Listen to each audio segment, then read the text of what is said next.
फिर मैंने एक स्टॉल से नमकीन चने खरीदे और एक दरख्त से टेक लगाकर चने खाने लगा। अभी थोड़ी ही देर गुजरी थी कि एक पुख्ता उम्र का दुबला पतला आदमी जिसने फाख्ताई रंग का गर्म सूट पहन रखा था मेरे करीब आ गया। उसके हाथ में बेद की मुड़ी हुई छड़ी थी। उसकी नाक ऊपर को उठी हुई थी। रंग गंदुमी और बालों में सफेदी की हल्की हल्की झलक थी। मेरे नजदीक आकर वो झुककर जमीन में कुछ तलाश करने लगा। उसने मेरी तरफ देखे बगैर कहा, किले के पीछे इमली का एक दरख्त है, वहां जाओ। और छड़ी घुमाता आहिस्ता आहिस्ता आगे निकल गया। ये अपना एजेंट था।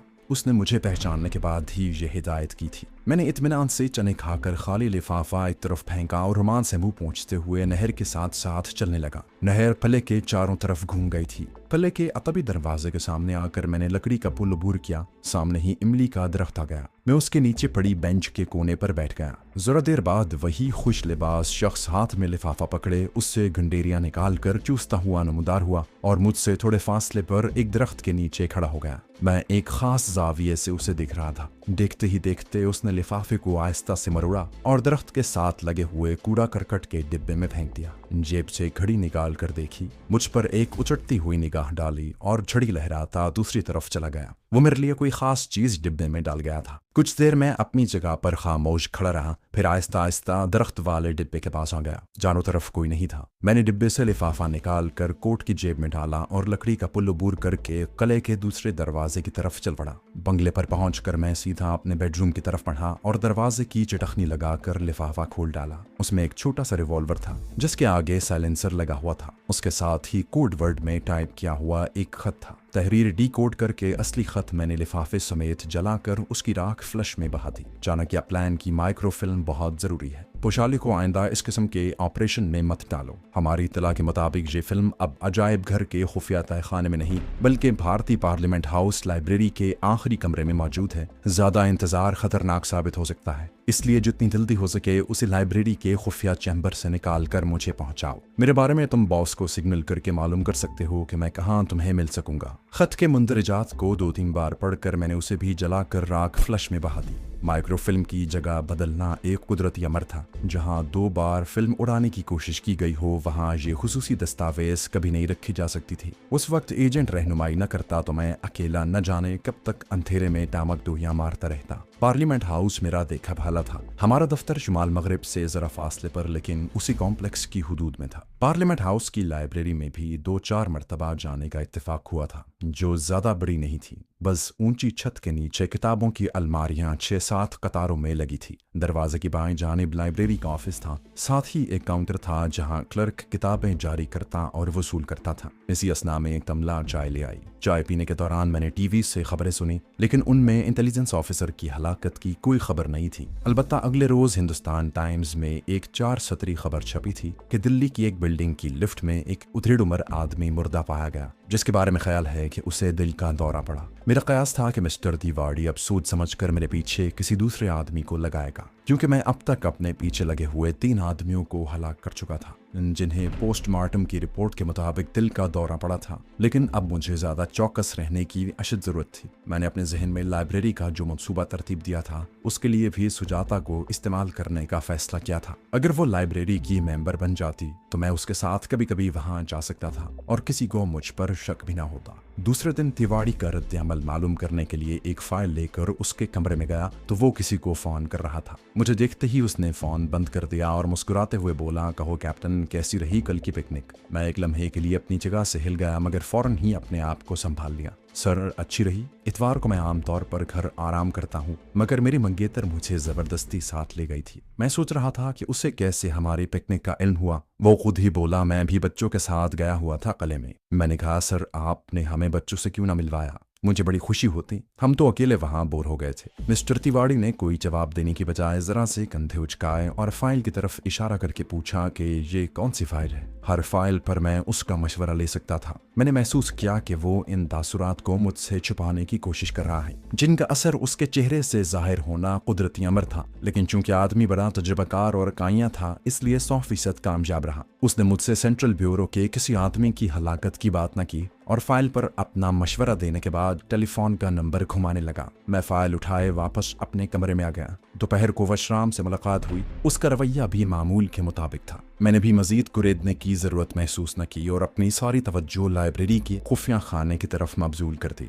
उसी रोज मैंने सुजाता से पार्लियामेंट हाउस लाइब्रेरी की रुकनियत की बात की और उसे बताया कि वहाँ अंग्रेजी की बाज बड़ी नायाब किताबें मौजूद है। सुजाता ने अंग्रेजी में MA किया हुआ था और उसे लिटरेचर का शौक भी था, चुनाचे वो मेंबर बनने पर राजी हो गई। अगले रोज जब शाम को मेरी उससे मुलाकात हुई तो उसने मुझे बताया कि वो मेरे कहने के मुताबिक पार्लियामेंट हाउस लाइब्रेरी की मेंबर बन गई है। हफ्ते के रोज मैं उसके साथ पार्लियामेंट लाइब्रेरी में बड़ी बड़ी अलमारियों के पास खड़ा किताबें देख रहा था जो कमरे के वस्त में रखी थी। दीवारों के आगे जगह बिल्कुल खाली थी। मैंने जायजा लिया तो मालूम हुआ कि एक दीवार के साथ लकड़ी का खाली काउंटर लगा है जिस पर गुलदान पड़ा था। बाकी की दोनों दीवारें खाली थी। मुझे शक हुआ कि यकीनन खुफिया खाने का दरवाजा इसी काउंटर के पीछे होगा। मैंने एक रिसाला मेज पर से उठाया और खाली काउंटर पर रखकर उसकी वर्कगर्दानी करने लगा। बज़ाहिर मैं रिसाले के वर्क उलट रहा था, लेकिन दर हकीकत मैं काउंटर के पीछे नजर जमाए लकड़ी की दीवार को देख रहा था जहां मुझे एक छोटी सी दीमकज़दा झर्री नजर आई।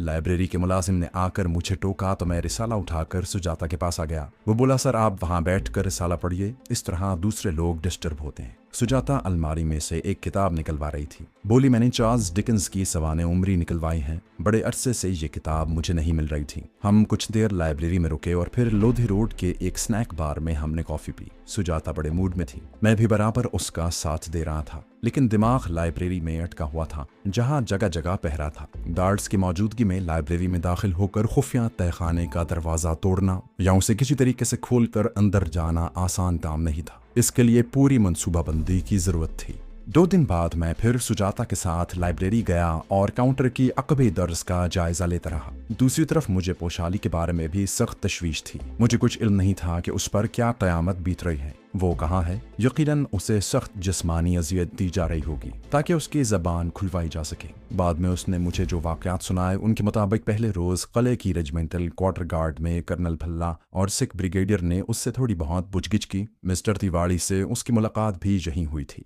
उसके सवालों के जवाब में पोशाली वही बयान दोहराती रही जो वो पहले दे चुकी थी। वो मुतालबा करती रही कि मुझे ईरानी सफ़ीर से मिलाया जाए, लेकिन उसके बयान पर किसी ने एतबार न किया। उसी रात पोशाली को एक बंद गाड़ी में बिठाकर पुराने किले के ज़ेर ज़मीन फौजी अकुबत खाने पहुंचा दिया गया। 2 दिन तक तो कोई ऑफिसर उससे पूछगिछ के लिए न आया। सुबह शाम आहनी सलाखों में से पोशाली को 2 बासी रोटियां और दाल दे दी जाती। अलबत्ता तीसरे दिन एक भारतीय कैप्टन हाथ में बेद की छोटी सी छड़ी लिए तहखाने में आया और अपनी हथेली पर आहिस्ता आहिस्ता बेद मारते हुए पोशाली को गौर से देखने लगा, जो कंबल लिए दीवार से टेक लगाए बैठी थी। कैप्टन ने बड़े खुशगवार और हमदर्दी भरे लहजे में उसे मुखातिब किया। मेरा नाम कैप्टन कृष्णकांत है। मैं जानता हूँ कि तुम बेगुनाह हो, मगर तुम्हारे भोलेपन से फायदा उठाते हुए कुछ लोगों ने तुम्हें वरगला कर किले में भेजा था। अगर तुम हमें उन लोगों के बारे में बता दो कि वो कौन हैं और कहाँ रहते हैं तो मैं तुमसे वादा करता हूँ कि तुम्हें इसी वक्त आज़ाद कर दिया जाएगा। पोशाली ने कहा, मैं कसम खाकर कहती हूँ कि मुझे किसी ने किले में नहीं भेजा। मैं खुद वहाँ आई थी, लेकिन वहाँ कुछ गुंडे मेरे पीछे लग गए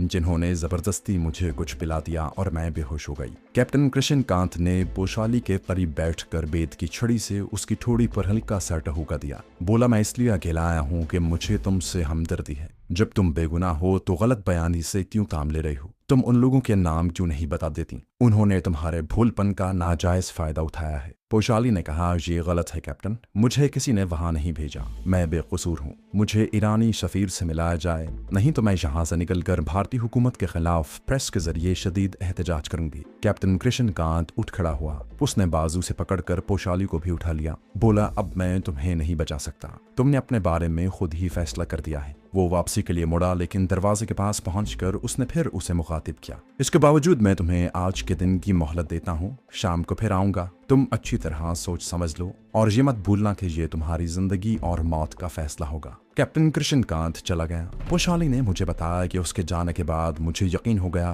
कि आज का दिन खत्म होने के बाद मुझ पर जिस्मानी अजियत का एक हौलनाक बाब खुल जाएगा। वो लोग पोशाली को बख्शने वाले नहीं थे। अगरचे उनके पास पोशाली के पाकिस्तानी जासूसा होने का कोई सबूत नहीं था, लेकिन भारतीय मिलिट्री इंटेलिजेंस को यकीन था कि तशद्दुद के जरिए पोशाली से इकरार जुर्म करवाया जा सकता है और वो अपने साथी एजेंटों का नाम बता देगी। पोशाली ने वो वक्त बड़ी शदीद जहनी परेशानी में गुजारा। उसने बड़ी मुश्किल से महज जिस्म और जान का रिश्ता बरकरार रखने के लिए बासी रोटी और बदजायका दाल के चलने वाले खाए और अपने जल्लादों का इंतजार करने लगी। शाम के बाद वही कैप्टन दोबारा आ गया। बुदा, मैं तुम्हारे लिए एक खुशखबरी लाया। हाई कमांड से मैंने अपनी ज़ाती कोशिशों से तुम्हारी रिहाई की मंजूरी ले ली है। बस सिर्फ तुम मुझे उन लोगों में से किसी एक का नाम बता दो जिन्होंने तुम्हें किले में खुफिया दस्तावेजात उड़ाने के लिए भेजा था। लेकिन कैप्टन के बेहद इसरार और रिहाई की खुशखबरी के बावजूद पोशाली अपने मौक़िफ़ पर डटी रही। कैप्टन कुछ कहे बगैर उठकर वहां से चला गया। अभी उसे गए बमुश्किल 5 मिनट ही गुजरे थे कि 2 फौजी नमूदार हुए और पोशाली को एक ऐसे तहखाने में ले गए जहां फर्श पर बिछे बिस्तर के पास लकड़ी के 2 स्टूल पड़े थे।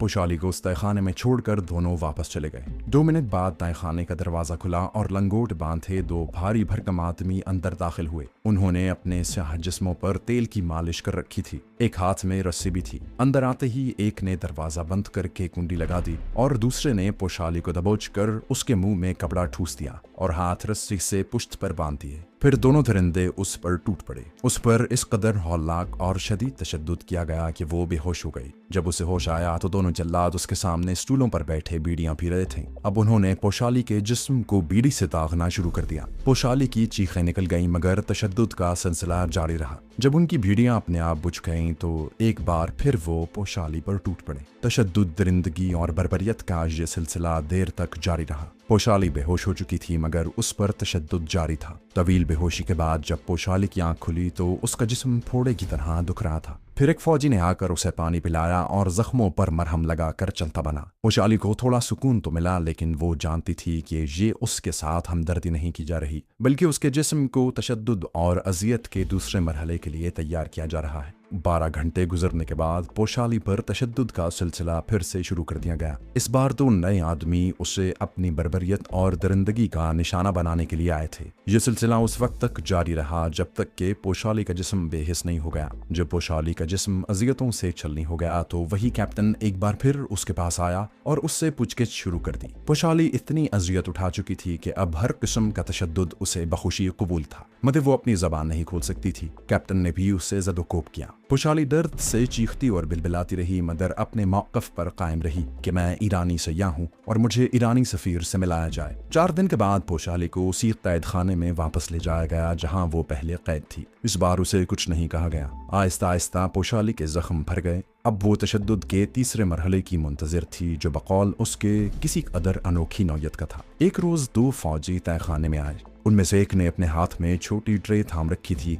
जिसमें एक सिरिंज पड़ी थी। आगे वाले फौजी ने हंसकर उसे मुखातिब किया, हमने तुम्हारे कुछ आदमियों को पकड़ लिया है, अब जल्द ही तुम भी उनके पास पहुंचा दी जाओगी। ये ताकत का इंजेक्शन है, इससे तुम्हें फायदा होगा। इंजेक्शन लगते ही उसे नींद आ गई और जब उसे होश आया तो वो एक स्ट्रेचर पर लेटी थी। उसके बाजू और टांगे चमड़े के तस्मों से जकड़ दी गई थी। सर के ऐन ऊपर एक बुझी हुई सर्च लाइट लगी थी। पोशाली का सर चकरा रहा था और कानों में सीटियां सी बज रही थीं। बिनाई भी थोड़ी थोड़ी देर बाद धुंधला सी जाती थी। उसने बड़ी मुश्किल से अपना बोझल सा सर घुमाकर दाएं बाएं देखा। ये किसी अस्पताल का कमरा लगता था। चंद लम्हों के बाद उसे भारी कदमों की आवाज सुनाई दी। फिर दरवाजा खुला और 2 फौजी अंदर दाखिल हुए। उन्होंने डॉक्टरों वाले लंबे सफेद कोट पहन रखे थे। वो पोशाली के सरहाने की जानिब दाएं बाएं आकर खड़े हो गए। उसके साथ ही सर्च लाइट को रोशन कर दिया गया। पोशाली ने आंखें बंद कर ली लेकिन फिर भी सर्च लाइट की रोशनी और गर्मी बराबर महसूस होती रही। फिर उसके दाएं बाजू से कपड़ा हटाया गया। वो अपने बाजू को हरकत नहीं दे सकती थी।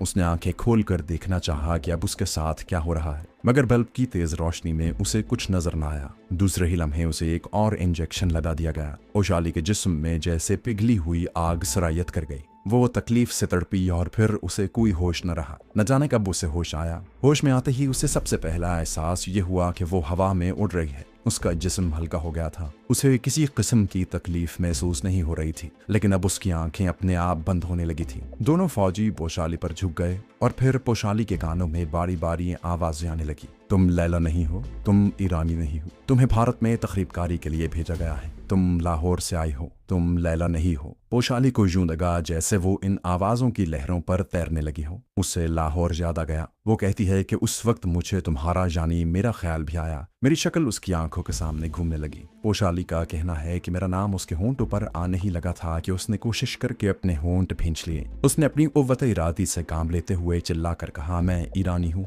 मेरा नाम लैला है, मेरा नाम लैला ही है। पोशाली का हलक खुश्क हो गया, सर भारी होने लगा। पोशाली कहती है कि उसके फौरन बाद मैंने आवाज सुनी, आई विल शूट यू, लेकिन मुझे ये अपनी आवाज महसूस नहीं हुई थी। मैंने एक बार फिर कुव्वत इरादी यकजा करके अपने हवास को काबू में किया और दोबारा चीखी, मैं लैला हूँ, मैं ईरानी हूँ।